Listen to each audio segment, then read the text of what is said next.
Доколку имаме голем волумен, обично имаме и екстензија во тој бран и тоа е од прилика за насоките. Веќе разговараме за препознавање образци и ги уфативме правилата и упатствата.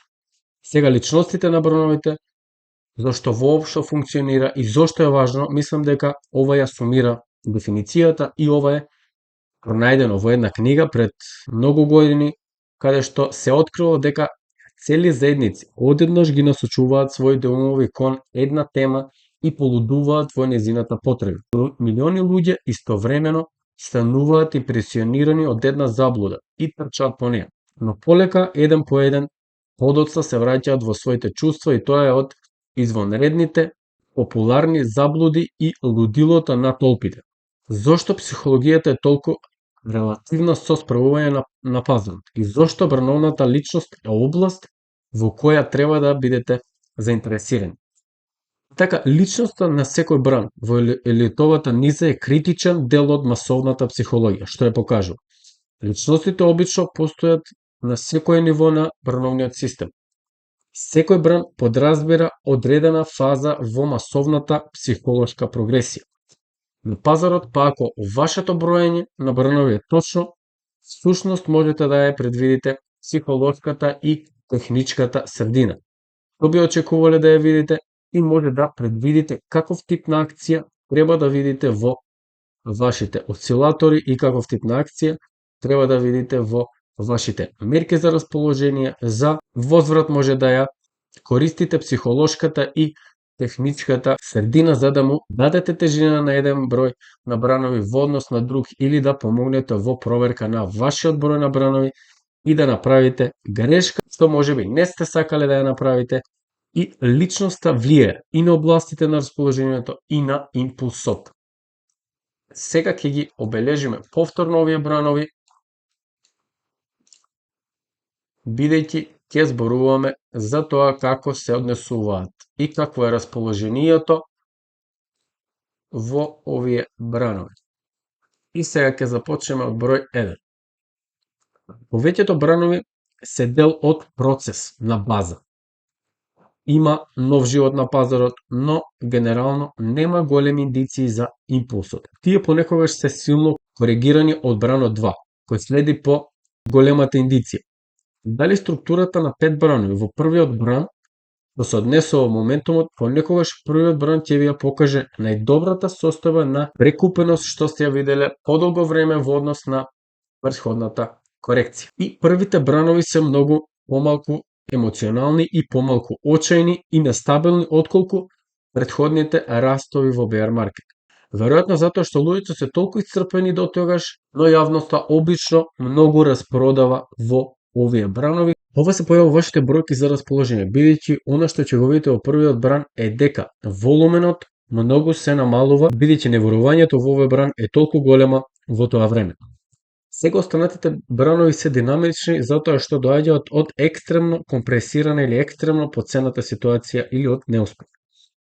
Вториот бран во паѓачки бран 2, песимизмот расте. Всушност е модерно да се биде песимист. Поголемиот тренд се уште се смета за надолу. Обично вторите бранови се остри, но долготрајната корекција помага да се разви истиот вид апатична одвртност кон пазарот и се што е поврзано со пазарот. Со други зборови, не е важно како ве исцрпуваат цената или времето, се додека ве исцрпуваат. Бранот 2 се карактеризира со низок обем на крајот и омразата кон пазарот е многу присутна на крајот од вториот бран. Третите бранови се скоро секогаш најдолгите и најсилните бранови, особено кај акциите. Тие исто така покажуваат многу добар напредок и тие најчесто се продолжени. Причината е што фундаментите се подобруваат во тоа време. На третиот бран вестите се хранат од пазарот, обемот се зголемува, луѓето стануваат оптимистични. Една карактеристика на третиот бран е моќта во средната точка. Тоа е точката на препознавање, тоа е точката каде што трендот се бори до тогаш, а потоа се прифаќа како bull market. Тоа е местото каде што довербата се враќа. Тоа е затоа што поголем тренд се смета за нагоре. Ќе видите продолжување или отцепување на празнините, односно може да видите и гапови тука кои што ќе влечат уште нагоре. Пораст на волуменот како што можеме да забележиме, екстремен здив, сите ваши осцилатори на моментумот ќе го потврдат движењето и тоа екстремно прекупено или препродадено до кое води. Во моментот тоа е прекупено. Треба да биде поврзано со нешто слично на ракетен удар. Луѓето велат пазарот е прекупен, тоа е распродажба, не може да оди повеќе нагоре или препродаден и ќе оди на многу пониско ниво. Тоа е неточно да се каже на тој поширок начин, бидејќи ако го гледате како ракета, почетниот потисок што ја води ракетата од атмосферата завршува, но потоа ракетата продолжува понатаму и пазарот треба да се гледа слично во однос на условите на прекупено или препродано. Само затоа што пазарот е прекупен или препродано не значи дека пресвртот е неизбежен. Бранот 4 обично се менува со вториот бран. Како резултат на тоа тие обично се странично насочени, смисла дека градат основа за петиот бран. Како што можеме да забележиме, овдека имаме обратна ситуација, ова е странично, додека пак ова е остра корекција. Тие обично ќе најдат поддршка или отпор на претходниот четврт бран од еден помал степен. Четвртите бранови се карактеризираат со изненадувачко разочарување. Исто така во четвртиот бран можете да започнете да мислите за bear market. Во ова време имавме огромни вести дека bear market е тука и дека немаме никаква шанса за приближување нагоре. Сега каков треба да биде четвртиот бран ако сте во bear market и тоа представува фаза на раст, односно пријатно изненадување. Што значи, доколку бревме во bear market, всушност во оваа фаза,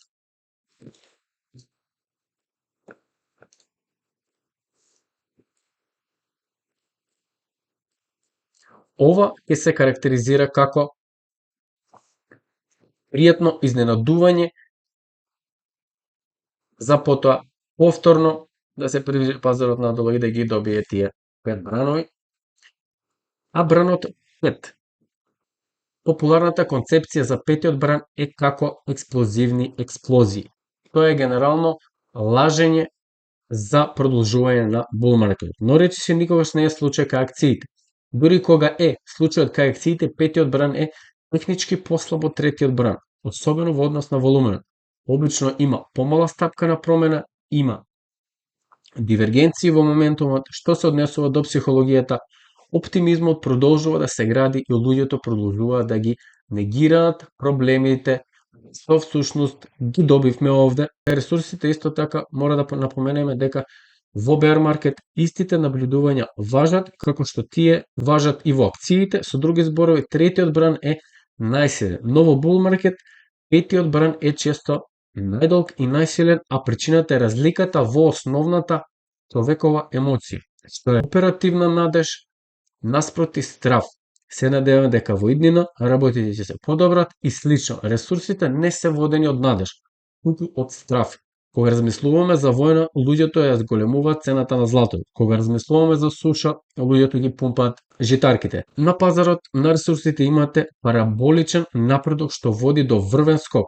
Доста често нема дивергентен предупредувачки сигнал и Елиот е една од ретките корисни алатки во овој случај што може да ви помогне да препознаете врв.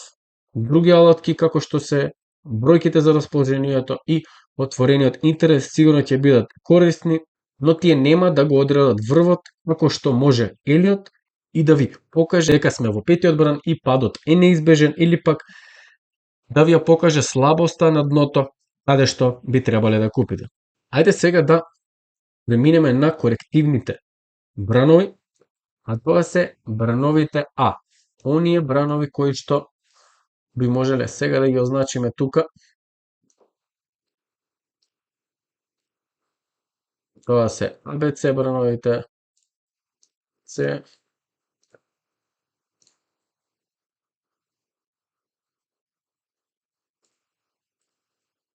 брановите А.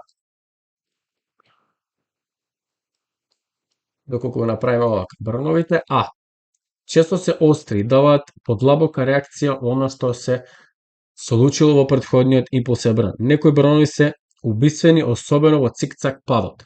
Тоа можеме да го забележиме кај MicroStrategy. Кога го погледнеме овој чарт на дневно ниво сега, ќе ви биде многу јасно за што зборувам. Погледнете го овој пат. Остар пат на цената, која што повторно продолжила надолу. Сега ќе се вратиме на биткоин.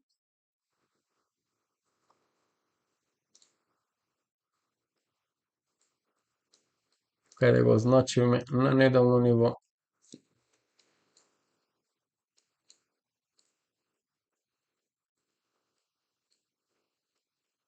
Брановите што следат по екстензии во ресурсите обично се падови, оставајќи скок на графикот. Без разлика во кој стил ќе се појави бранот надежите остануваат живи и тие надежи се она што се обновува во таа очајна бул енергија. Што ја гледате кај Б брановите? Бидејќи А бранот се гледа само како корекција на редовниот биковски пазар и јавноста се префрла на страна на купување на пазарот, тоа е очигледно во бројките на расположението врз основа на моментумот. А бран ќе генерира најдлабока состојба на препродане што сте ја виделе откако започнал претходниот тренд на пораст и тоа може да биде многу важен показател. Сега продолжуваме кон Б брановите. Б брановите обично нагоре тие се лажни. Тие се на некој начин глупави игри или пак одредени стапици, честопати се емоционални, а ретко технички силни и осудени на враќање во првобитната насока од С бран. Што следи? Б брановите обично се зигзаг, најчеста форма во Б бранот е триаголник и најважно е што Б бранот никогаш не се 5 брановни структури. Доколку зумираме на дневен чарт и вратиме, ќе погледнеме дали всушност Б бранот структура од 5 бранови, како што можете да погледнете, воопшто не имаме А, мала корекција Б и С, каде што потоа имаме малку подолгорочен бран С и кога сме веќе кај бранот С, С брановите се секоја структури од 5 бранови. Често се моćни затоа што се импулсивни бранови, главната промена во бранот С е психолошка. Третиот бран од С бранот е местото каде што се случува точката на препознавање во корекциите во пат. Таму е местото каде што стравот презема, таму е местото каде што инвеститорите го оставуваат својот последен долар и тоа е всушност тоа. Но запомнете дека категориите на личноста се сугестивни, тие не се неизбежни, тие се насоки, тие не се правилни, но со соодветно познавање карактеристиките во секоја личност, аналитичарот има многу поголема доверба за да го потврди вашиот број на бранот. Елиот не подготвува психолошки, ни дава поинаква перспектива од се друго што е достапно од кој било друг пристап. И уште еден цитат од Шерлок Холмс: кога ќе го елиминирате невозможното, се што останува, колку и да е неверојатно, мора да биде вистина. Така треба да го користите и елитовиот бран.